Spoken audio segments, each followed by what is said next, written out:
राम राम, मैं हूं विपिन परमार और आप देख रहे हैं इंडियन न्यूज हरियाणा का डिजिटल प्लेटफॉर्म। गुरुग्राम में ट्रेनिंग के लिए आई एयर होस्टेस के साथ अस्पताल में जिस तरीके से शारीरिक शोषण किया गया, उसके बाद एक एसआईटी का गठन गुरुग्राम में किया गया था।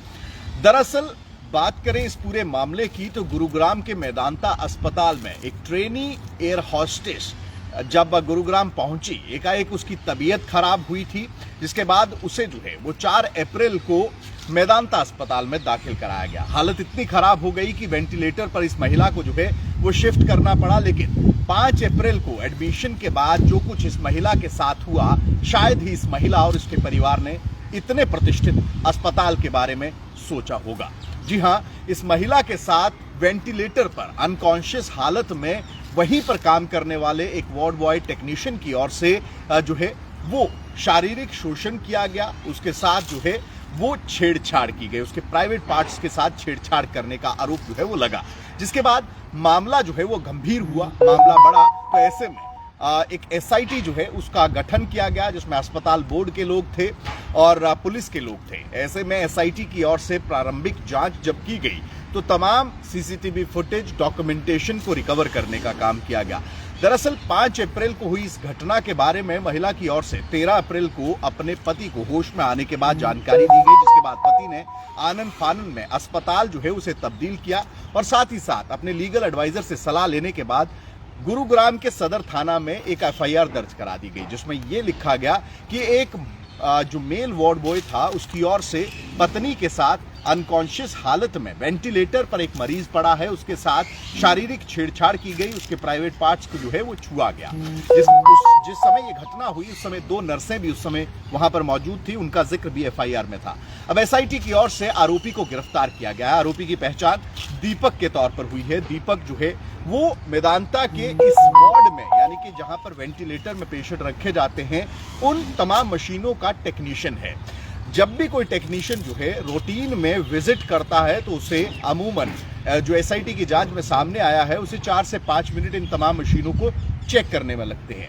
लेकिन जो सूत्र बता रहे हैं, गुरुग्राम पुलिस के हाथ में एक सीसीटीवी फुटेज आया है। जिस दिन ये वारदात हुई उस दिन दीपक जो है वो 16 मिनट तक उस बेड के आसपास रहा जिस पर ये विक्टिम एयर होस्टेस जो है वो इलाज के दौरान जो है एडमिट की गई थी। जो नर्सेज का जिक्र आया कि वहां पर 2 नर्सेज थी, एफआईआर में लिखा गया था कि उन नर्सेज की ओर से जो है रोकने का प्रयास नहीं किया गया। तो जो पूछताछ की गई है नर्सों से तो उसमें यह खुलासा हुआ है, नर्सों का यह कहना है कि दीपक किसी न किसी बहाने से जो है वो हमें किसी और काम पर भेज रहा था और इस बेड के पास जो है वो लगातार मशीनों को चेक करने की बात कर रहा था। लेकिन जब सीसीटीवी खंगाले गए हैं, सूत्रों के हवाले से अगर बात करें तो 8 मिनट तक, 16 मिनट कुल वो उस वार्ड में रहा, 8 मिनट तक वो उस बेड के पास रहा, उस वेंटिलेटर के पास रहा जहां पर ये विक्टिम एयर होस्टेस दाखिल थी या इलाज के दौरान जो है वहां पर रुकी हुई थी। अब ऐसे में कहीं ना कहीं जो सीसीटीवी फुटेज रिकवर हुए हैं उसमें स्पष्ट तौर पर देखा जा सकता है कि 4 मिनट तक वेस्ट बैंड जो होता है, यानी कि आपकी कमर पर एक सपोर्टिव बैंड लगाया जाता है जब आप वेंटिलेटर पर होते हैं, उस वेस्ट बैंड को चेक करने के ही बहाने से प्राइवेट पार्ट्स को दीपक की ओर से जो है उस महिला के प्राइवेट पार्ट्स को छूने का काम किया गया और जिसके बाद महिला जो है उसकी ओर से एफआईआर जो है वो करवाई गई है। दरअसल पुलिस को इन्वेस्टिगेशन में यह भी पता चला है कि दीपक पोर्नोग्राफी देखने का आदी था।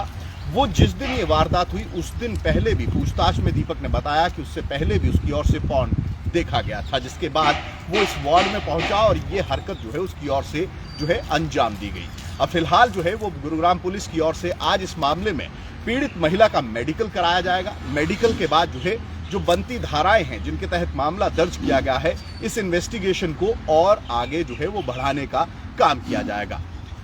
हमारे समाज में डॉक्टर, अस्पतालों को एक अलग जगह, एक अलग स्थान दिया जाता है। हालांकि ये मामला जो है जिस तरीके का है उसमें नेग्लिजेंस कहीं ना कहीं है कि इस तरीके के व्यक्ति जो कि स्वास्थ्य के क्षेत्र से जुड़े हुए, कामकाज से जुड़े हुए हैं, उनकी जिस तरीके से, क्योंकि जॉब प्रोफाइलिंग ऐसी है कि कहीं ना कहीं पूरा का पूरा जो एक फर्टिलिटी है उस पर सवाल खड़े होने जो है वो शुरू हो जाते हैं। लेकिन तमाम फर्टिलिटी जो है वो इस तरीके की नहीं होती है। चंद लोग इस मानसिकता के रोगी होते हैं जिनकी ओर से इस तरीके के कृत्य या इस तरीके की वारदातों को अंजाम दिया जाता है, और दीपक भी इसी तरीके की ओछी मानसिकता का शिकार है, जिसको अब पुलिस की ओर से सलाखों के पीछे भेजने का काम किया जा रहा है।